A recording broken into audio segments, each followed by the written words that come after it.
24 मार्च 1820 ने मार्च 24 तारीख को 1820 उस साल में जो है एक लेडी ने जन्म लिया था, जो यूनाइटेड स्टेट्स ऑफ अमेरिका के ब्रूस्टर या उस सिटी या उस टाउन का जो है ये लेडी थी।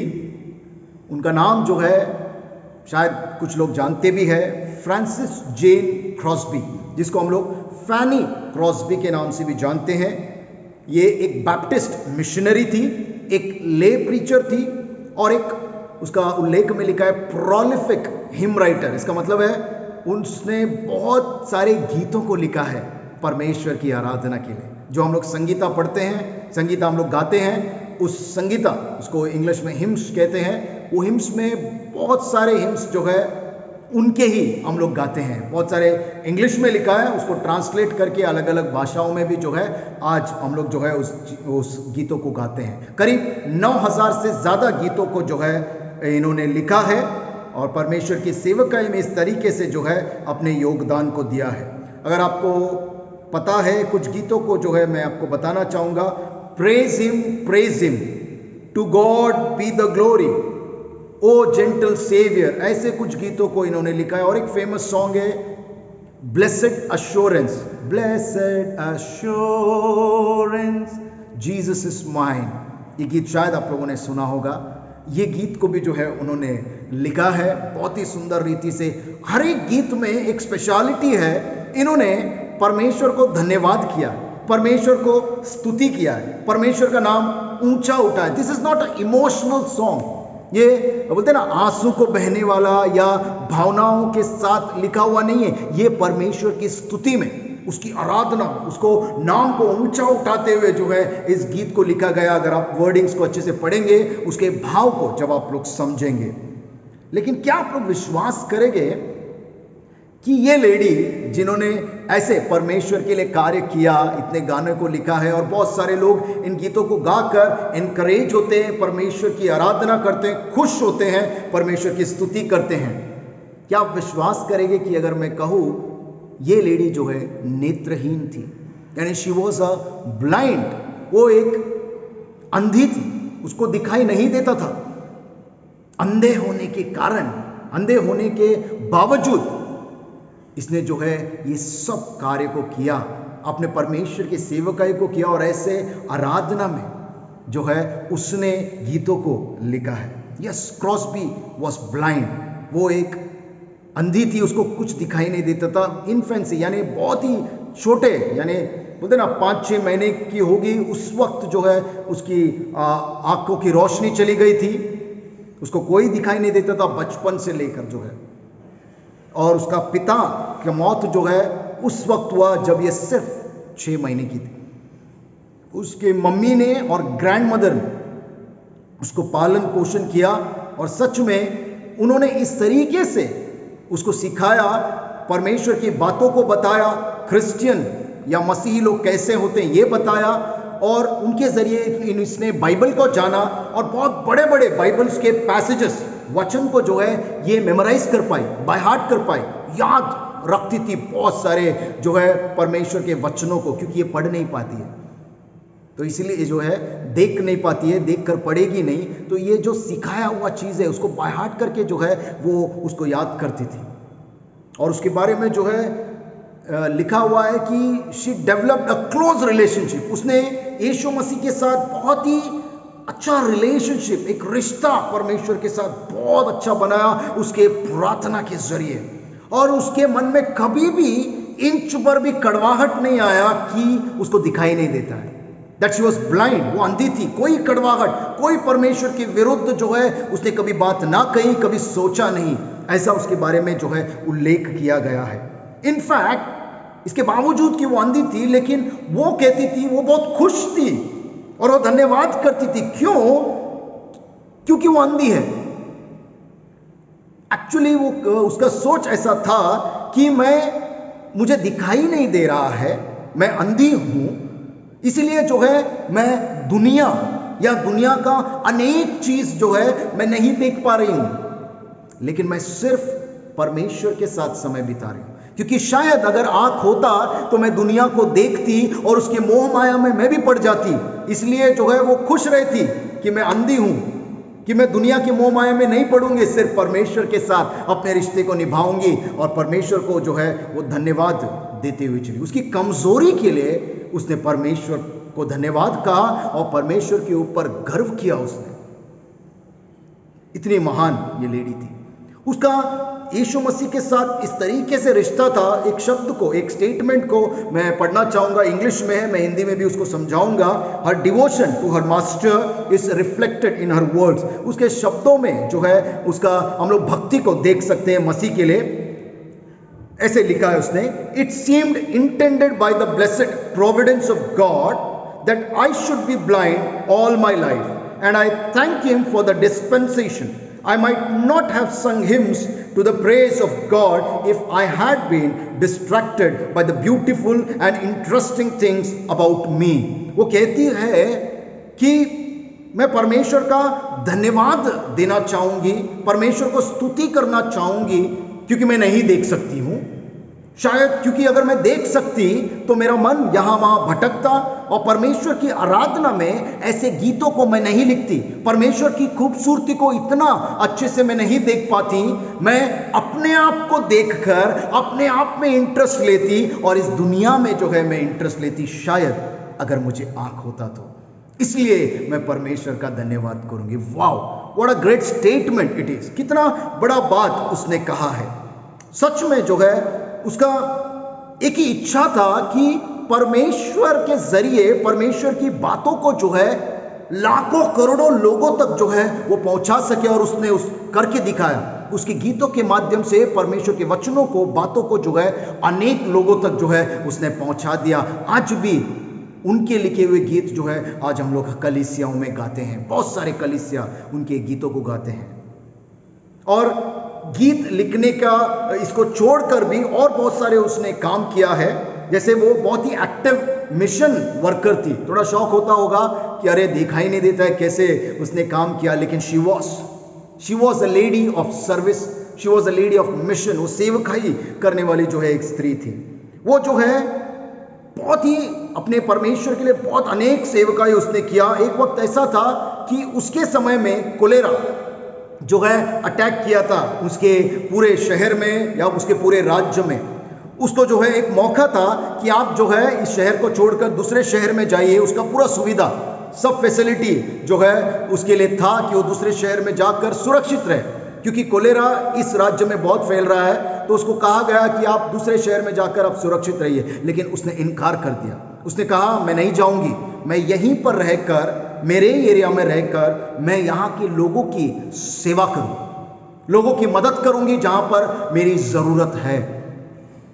आज कुछ ऐसे ही स्थिति में हम लोग हैं। उस दिन कोलेरा था, आज कोरोना है।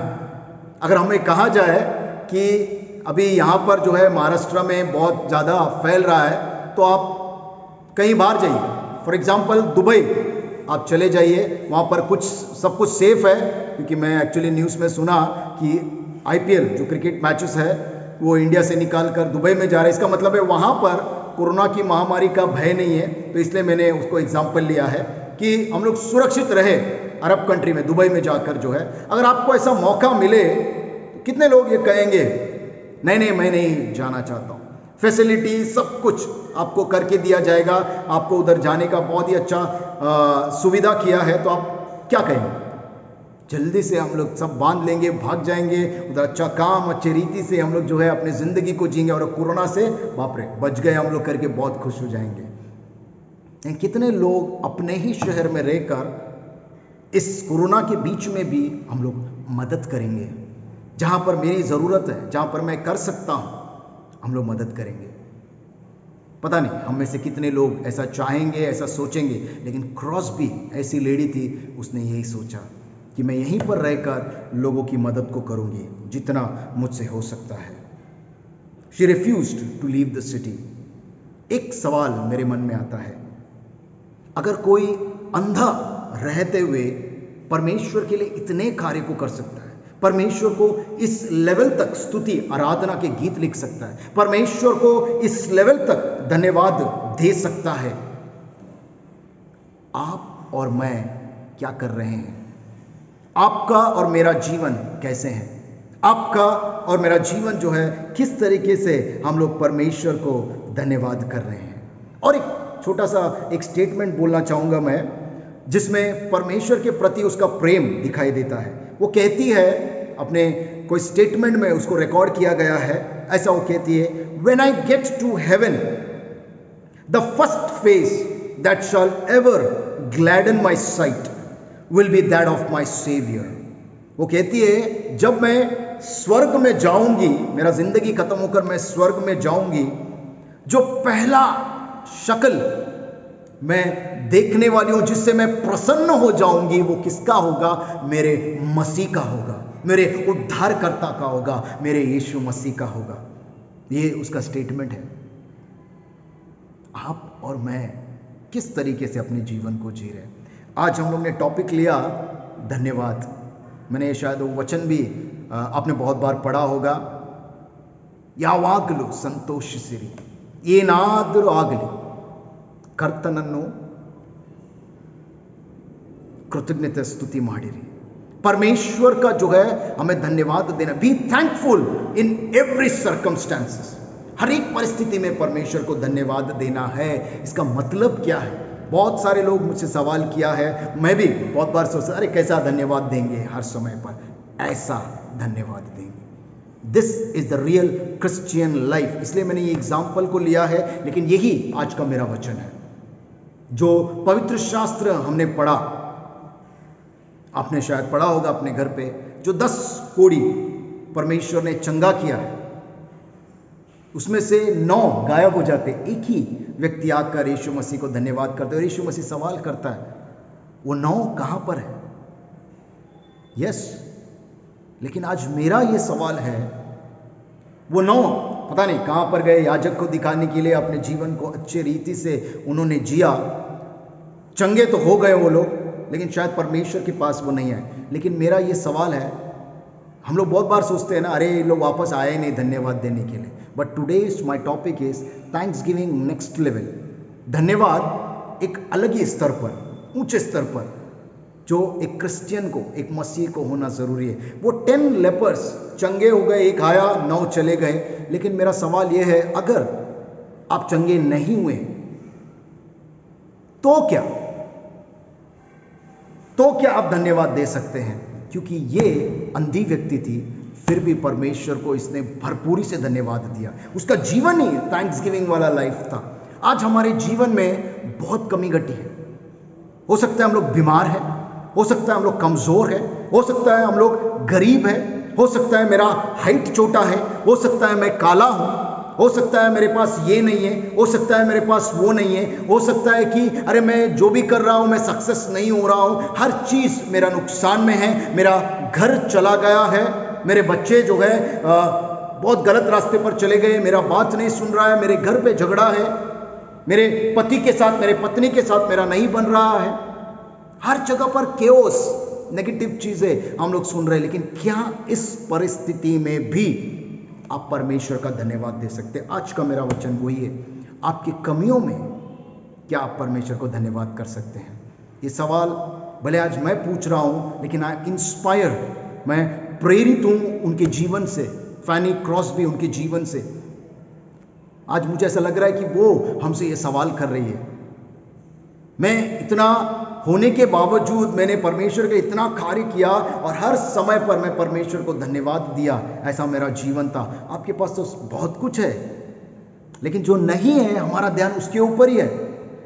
लेकिन उस लेडी ने बताया, जो नहीं है उसके लिए भी परमेश्वर का धन्यवाद देना जरूरी है। क्योंकि आपके नेगेटिविटी से भी, आपके कमजोरी से भी, आपके कमियों से भी जो है परमेश्वर चाहता है आप उसमें भी आशीर्वाद को दे सकते हैं। And that time we will live the real thanks giving life. ये सवाल हमारे मन से हट जाएगा कि हर समय पर कैसे धन्यवाद कर सकते हैं। हर समय पर धन्यवाद कर सकते हैं क्योंकि आपके नुकसान में भी परमेश्वर ने जो है एक आशीष छुपाया है। अगर आप उस मसीह आंखों से अगर आप उसको देखोगे, जैसे इस लेडी ने देखा, अंधा होने के लिए कौन धन्यवाद कर सकता है? बताइए आप। मैं अंधी हूं इसलिए मैं परमेश्वर का धन्यवाद दूंगी क्योंकि मैं ये सब अच्छे से कार्य कर पाई हूं।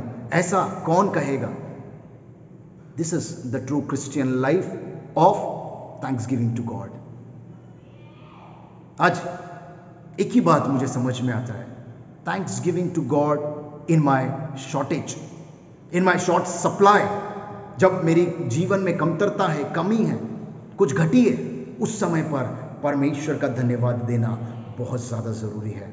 And we have to live a thanksgiving life, क्योंकि जब कमियों में हम लोग धन्यवाद करते हैं, यस, गॉड जो है उस कमियों को इस्तेमाल करके हमें महान बना सकता है। दिस इज माई गॉड, क्योंकि परमेश्वर ने अगर आपको ऐसा बनाया है तो परमेश्वर का धन्यवाद करो। बहुत सारे लोग जो है अपने शारीरिक रीति से, अपने परिस्थितियों को देखकर जो है हमेशा कोसते हैं, क्या मेरा लाइफ ऐसा है, क्या मेरे जीवन में परमेश्वर ऐसा कर रहा है, इतना प्रेयर कर रहा हूं, इतना मैं चर्च जाता हूं, इतना सब कुछ करता हूं, लेकिन फिर भी मेरे जीवन में ये सब कमी आ रही है। तेरे कमी के लिए परमेश्वर ने ऐसा बनाया है, उस सृष्टि को हम अपमान कर रहे हैं। हम खुद अपने आप को जो है परमेश्वर की सृष्टि अगर मानते हैं तो ऐसा परमेश्वर ने बनाया, एवरीवन इज यूनिक। सबका परिस्थिति सेम नहीं होगा, हर एक का परिस्थिति अलग होगा, लेकिन हर परिस्थिति में एक चीज कॉमन हो सकता है, and that is a Thanksgiving. परमेश्वर ने ये जीवन दिया है, इसलिए परमेश्वर को धन्यवाद करेंगे। परमेश्वर स्वर्गीय राज्य हमें देगा, इसलिए परमेश्वर का धन्यवाद करेंगे हम लोग। भले हम लोग अंधे हैं, छोटे हैं, कमी है, घटी है, बहुत कुछ नहीं है हमारे पास, फिर भी परमेश्वर को धन्यवाद देना बहुत ज़्यादा ज़रूरी है। And this is the truth, ये सच्चाई है, ऐसा लाइफ हमारा होना अति आवश्यक है। आई एम इंस्पायर्ड, मैं प्रेरित हूँ इस कहानी से। मैं उस 10 लेपर्स की कहानी से एक ही सवाल मुझे आता है, अगर वो चंगे नहीं होते तो क्या? वो जो 10वां बंदा आया था, हम लोग उसका बहुत तारीफ करते हैं, लेकिन मैं ये सोचता हूँ अगर वो 10वां बंदा चंगा नहीं होता तो क्या वो परमेश्वर के राज्य में जीता? आज हम लोग भी शायद वैसे ही है। हम लोग शायद बोलेंगे अरे कैसा है, अच्छा होएगा तो ही परमेश्वर चाहिए, अच्छा नहीं हुआ तो परमेश्वर को भूल जाओ, परमेश्वर को गाली दो, परमेश्वर को कोसो। हम में से बहुत सारे लोगों ने ऐसा किया है। अगर किया है तो पश्चाताप कीजिएगा, ये गलत है।